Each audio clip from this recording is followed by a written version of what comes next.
Love this podcast? Support this show through the Acast supporter feature. It's up to you how much you give, and there's no regular commitment. Just click the link in the show description to support now. On May 6th, 2007, WWE Hall of Famer the Iron Sheik became enraged over feelings that he was misled by Eric Sims, a local New Jersey autograph promoter.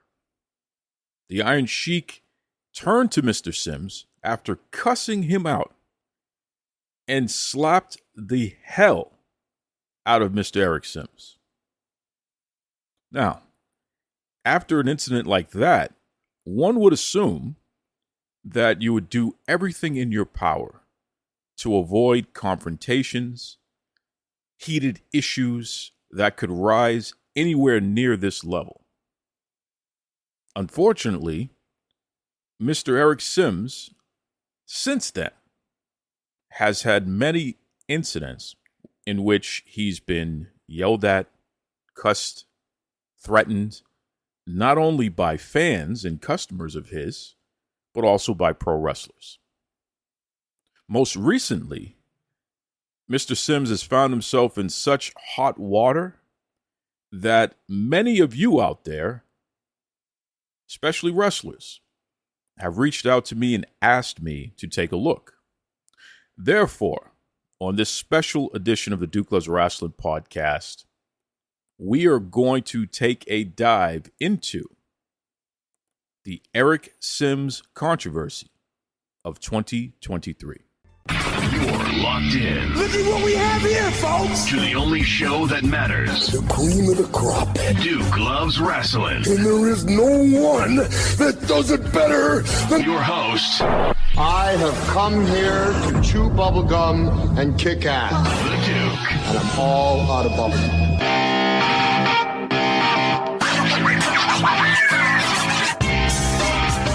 Hello again, brothers and sisters. Welcome back to the Duke Loves Rasslin podcast, the show about pro wrestling and everything else. And I got to tell you, this is a very interesting subject here. Promoter Eric Sims, known most famously for getting slapped by the Iron Sheik. I mean, just the guy went viral getting the daylight slapped out of him. He has upset many within the wrestling community recently, and we're going to talk about it. You know, just a couple of key points here before I dig into it. I had reached out to Mr. Sims and had numerous conversations with him, and Mr. Sims had originally agreed to be a guest here for this episode, but unfortunately, Mr. Sims had changed his mind, which, hey, I can understand that. You know, we all have our reasons for doing things or not doing things. So Mr. Sims sent me a message, and I'll read it to you here. I gave it some thought, and at this time, I'm going to pass on doing an interview or making a statement. Thank you for reaching out to me, and good luck. And certainly good luck to you, Eric Sims, as well. Eric and I had numerous conversations, and those conversations were not on the record. So I won't delve into the specifics of those conversations, but I do have an opinion based on the conversations that we've had, and I do have an assessment of the quote-unquote controversy. And certainly I'm going to share that assessment and opinion as we move on. But let's stick to the facts here. On July 12th, 2023, former WWF star Mantaur, a gentleman by the name of Mike Halleck, passed away. Okay, this was announced, and certainly prayers to all the loved ones of Mantaur, family, friends, fans, the whole nine yards.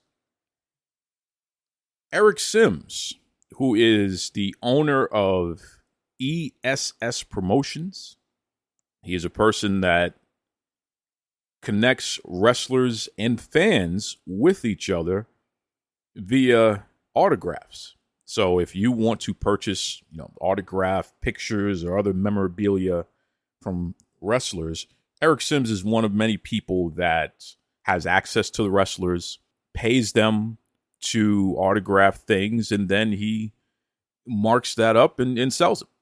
That's his business there. Well, Eric posted the following statement publicly on his Facebook. Quote, "I am sad to report that Mike Halleck, who played the character Mantaur, has passed away.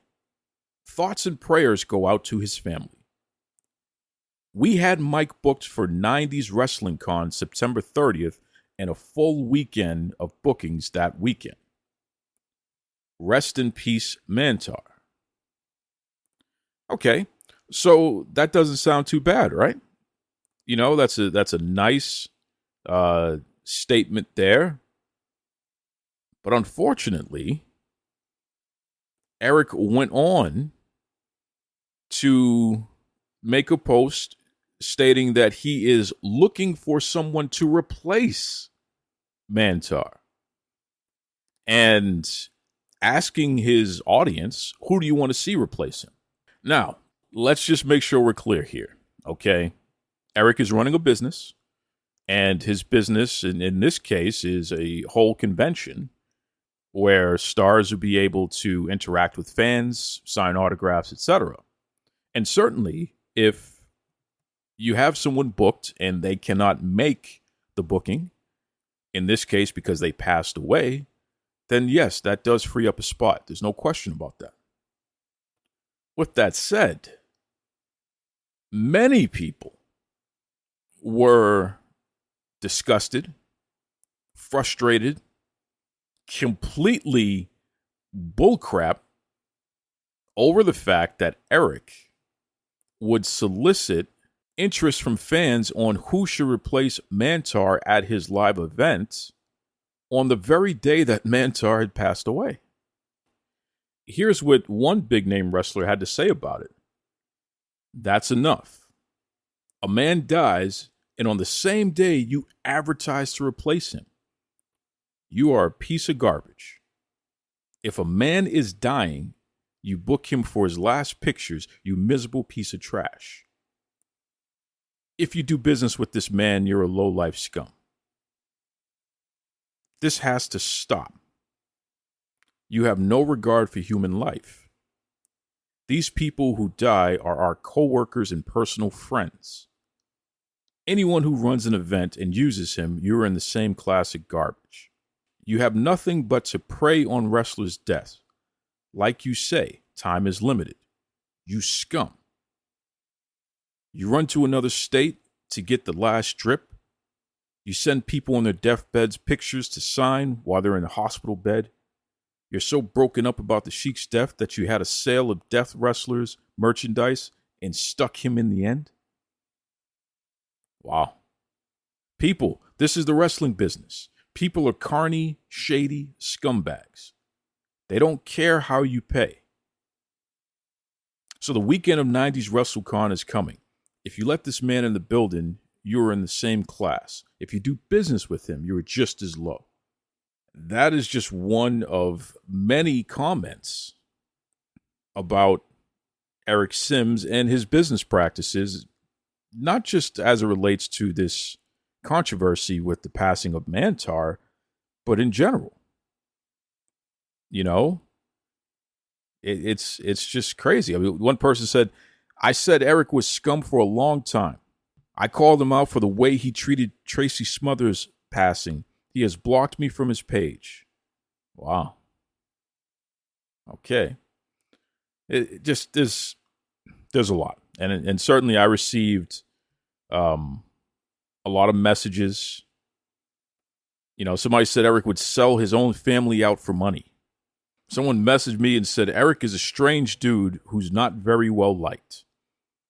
Another person had relayed a story that a lot of the people who know Eric have either passed away or are no longer in wrestling. So the new crop of guys, there's a quote here, the new crop of guys just know him as being who he is today.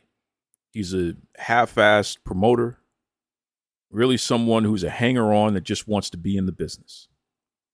Wow. He's been wearing the same cheap-ass clothes for 20 years. This is all personal stuff here, folks. This is interesting, but it just goes to show people expressing themselves about the character of Eric Sims. Someone had sent me a message saying that Eric and his friends make fun of handicapped people, which I don't know if that's true or not. That's what's being stated, but if it is true, that's pretty terrible. And again, it makes you wonder, when you think back to the Iron Sheik and what he did to Eric. I got a quote here from MMA Fighting, which is part of SB Nation. A direct quote from the person who recorded the viral video of the Iron Sheik slapping the hell out of Eric. And this is what the person had to say. Now, their name is not associated with the quote. So if you're out there, I do want to give you credit. Please, you're welcome to reach out and I will say your name on the air. But this is what they had to say about the incident. And this is, firsthand when it actually happened. Quote, this happened on 5607 at a New Jersey sports show. When I was in line to meet the Warrior, the Sheik approached him and tried to shake his hand. The Warrior refused and said, I'm not shaking a hypocrite's hand. You went around telling people I was on drugs. Get out of my face. At this point, I pulled my trusty camera out and filmed the encounter starting at that point. The Sheik goes nuts, even decking one of his promoters. I heard that the Sheik attacked him again as he was attempting to hide behind a table. Security tried to confiscate my camera as I was leaving, but I headed out the door before the police came. Jeez. What a dramatic situation going on there. The Iron Sheik slapped the hell out of Eric Sims because he felt that Eric had misled him. Eric had told him that the Ultimate Warrior wanted to have a conversation with the Iron Sheik, and when the Iron Sheik approached with Eric, the Ultimate Warrior said, no, I don't want to have a conversation with that guy. Get away from me. I'm paraphrasing, but that's the gist of it. And the Iron Sheik cussed Eric out and was so embarrassed and so upset and felt so disrespected that he slapped the daylights out of a grown man in Eric Sims. That is the type of emotion that Eric evokes out of people. And I'm not saying that he deserves to be assaulted. Nobody does. Nobody deserves to be battered. And you shouldn't be hitting people unless you're defending your life or something. But I have to say, these are strong emotions that continue to happen. Some rise to a level of violence, most don't. But certainly people are expressing themselves in a not so savory manner. It's very interesting because at the heart of the matter, you have a promoter in Eric Simmons who I've had a couple of conversations with the guy, and my impression is that he's someone who wants you to believe that he is not a pushover and that he's tough and that he's hip. But I get the impression this is a person who is afraid. And, I understand why he would be afraid. A lot of people, when they're afraid, they project, instead of trying to project fear, they try to project strength, but it's just misplaced. Brash, bravado. I can do and say whatever I want. In a society, especially when you have a customer service driven business, I don't know how that's going to work out. And especially when you're dealing with clients who, many of them are elderly and ailing. You've chosen to be in that line of work where you're doing business with folks who are down on their luck or, on their last leg or what have you. You certainly don't want to be using their misfortune as your marketing device. Why would you do that? So, in that sense, I do wonder about Eric and his decision-making and his business practices.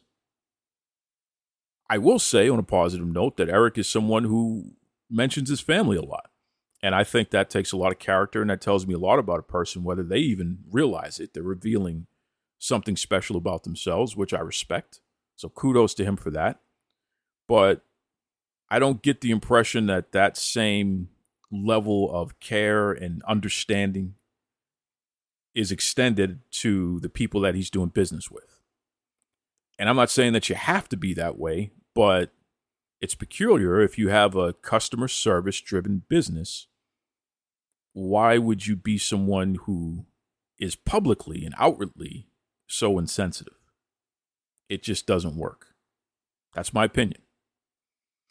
And I believe there could have been a better way to go about finding a replacement for Mantaur at that event. You certainly didn't need a tap dance on the man's grave that day, which is how I interpret his message. And how other people interpret it, quite frankly. Now, what's interesting is that I received a lot of messages of people wanting to say negative things about Eric, even though I just asked if anyone wants to discuss his business practices. Reach out. I wasn't asking for positive or negative. I was just asking for a response. And I got a response. People aren't too happy with Eric. One guy who I think was trying to allude to something positive said he's known Eric for years, but he told me that another podcast had asked him not to do interviews with anybody else, so he couldn't come on the show and discuss whatever he wanted to discuss about Eric, which is very strange. You know, podcasts having some kind of exclusivity agreement with guests. Hopefully you're getting paid for that, because why would you be exclusive to anybody? It's just strange.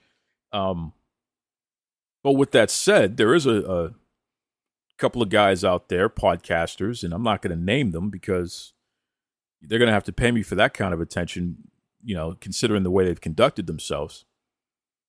I'm under the impression that they were trying to defend Eric, come to his aid, because clearly there's a lot of negative energy surrounding him right now. And unfortunately, they just went about it the wrong way. They jumped on my page and tried to attack me and discredit me, which is strange because, you know, Eric will tell you himself, our interactions have been very positive and the complete opposite of disrespectful. I've been very respectful of him. So I don't understand why anyone would want to attack me. I guess there's a fear of what would be said on this episode. And up to this point, I feel it's been pretty fair and balanced. I'm just relaying the facts of what people are saying and what has happened. But these podcasters who claim that they have the number one podcast, they have the number one wrestling podcast. You look at any chart, you don't see their names. Certainly this is not Jim Cornette or Conrad Thompson or, you know, whomever, Jericho, whatever.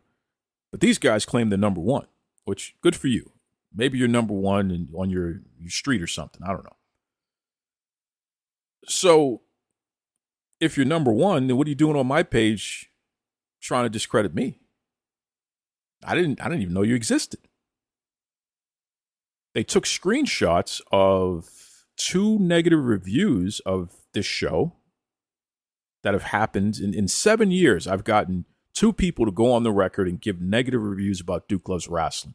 And when you read the reviews, you notice that they're lacking such detail that these are people who probably never listened to the show.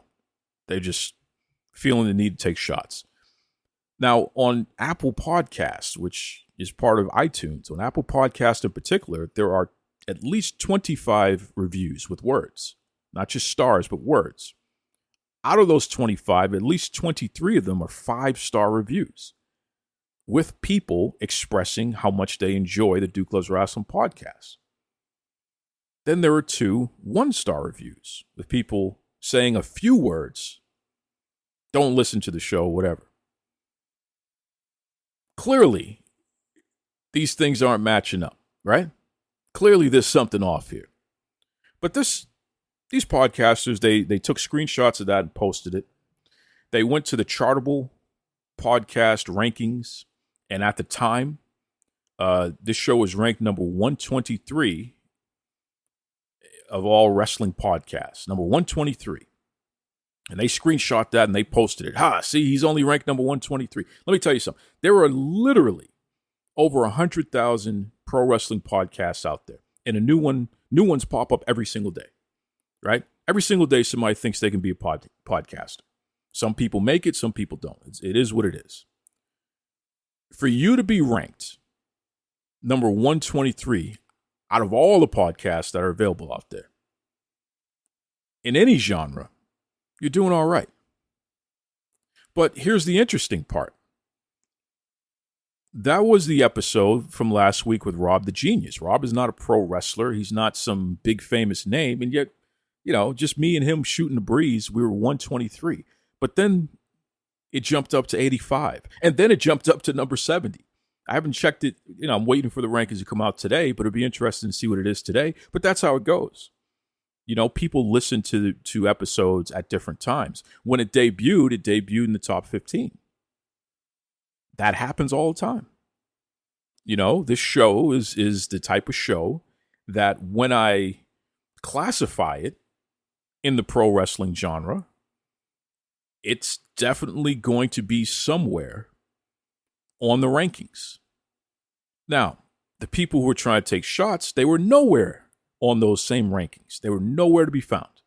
Did not exist. Their name was nowhere. I went and checked the 300 podcasts that were listed on Chartable, could not find them anywhere.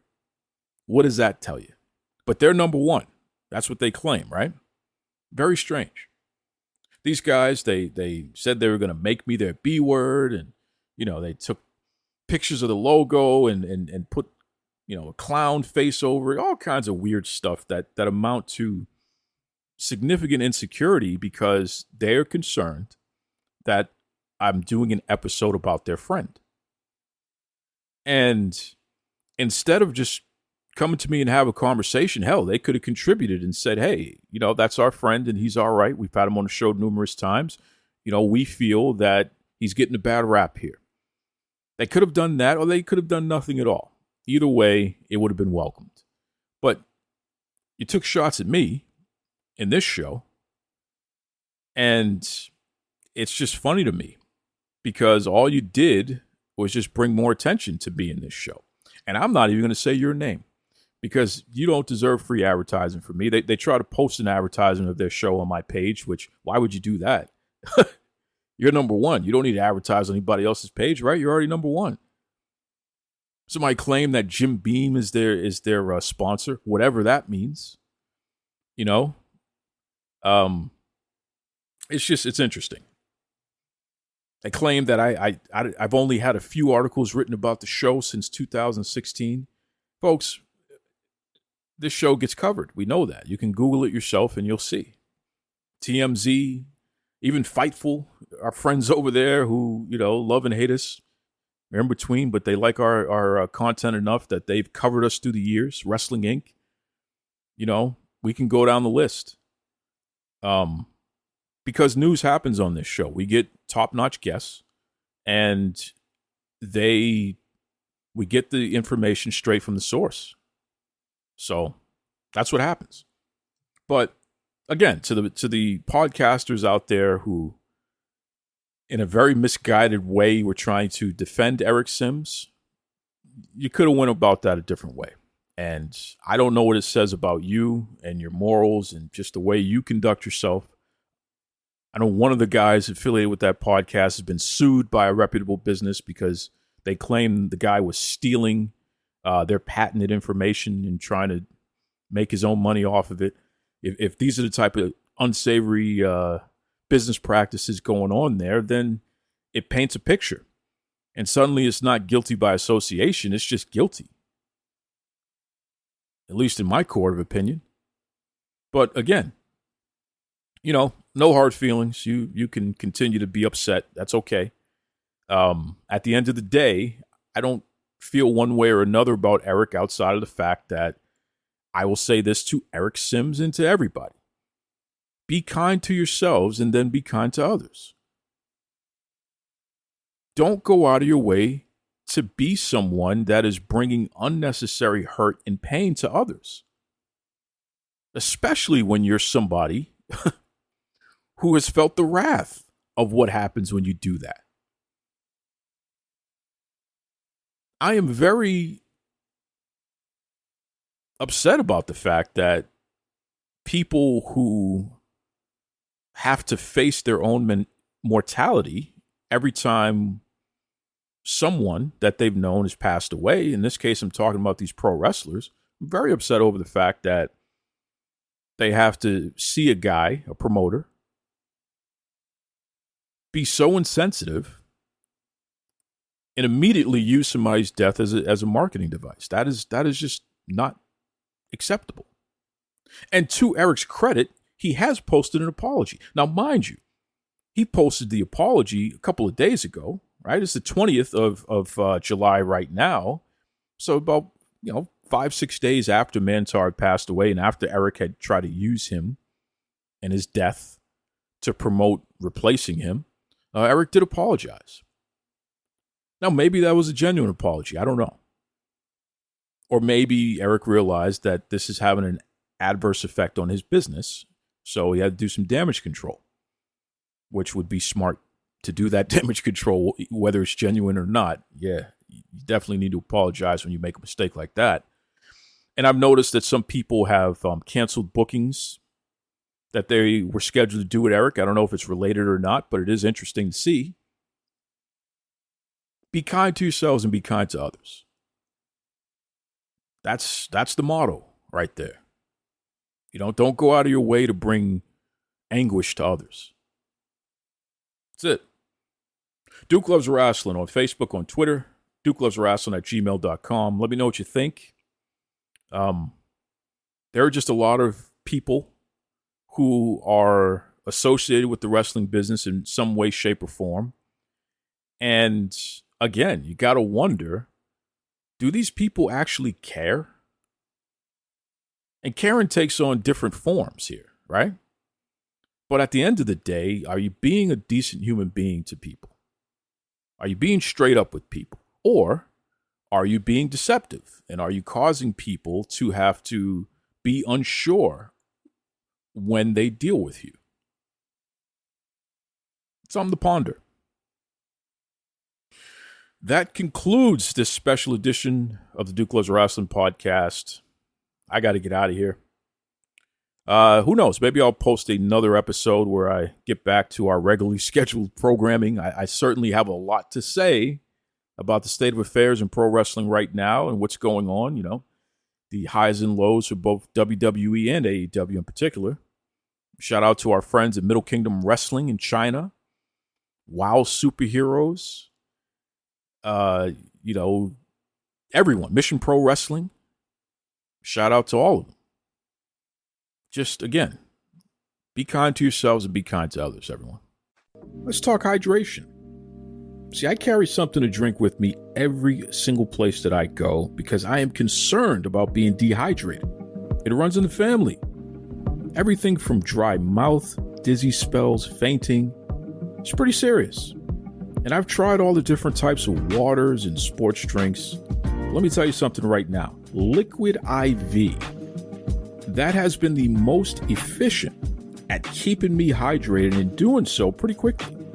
Okay, Liquid IV has 5 essential vitamins and is 2 times faster at keeping you hydrated than water alone.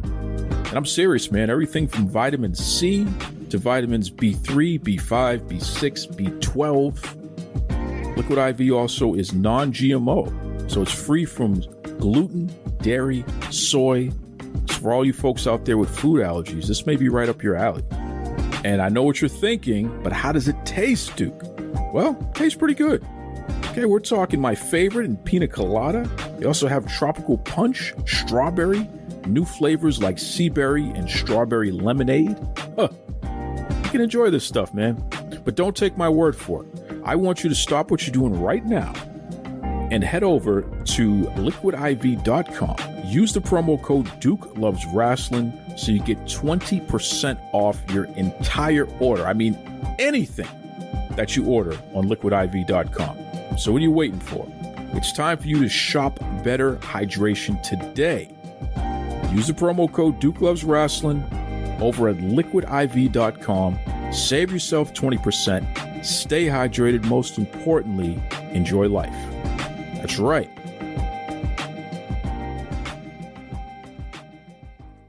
Take it away, Tony Schiavone. This is Tony Schiavone, and we're desperately out of time on Duke Loves Rasslin.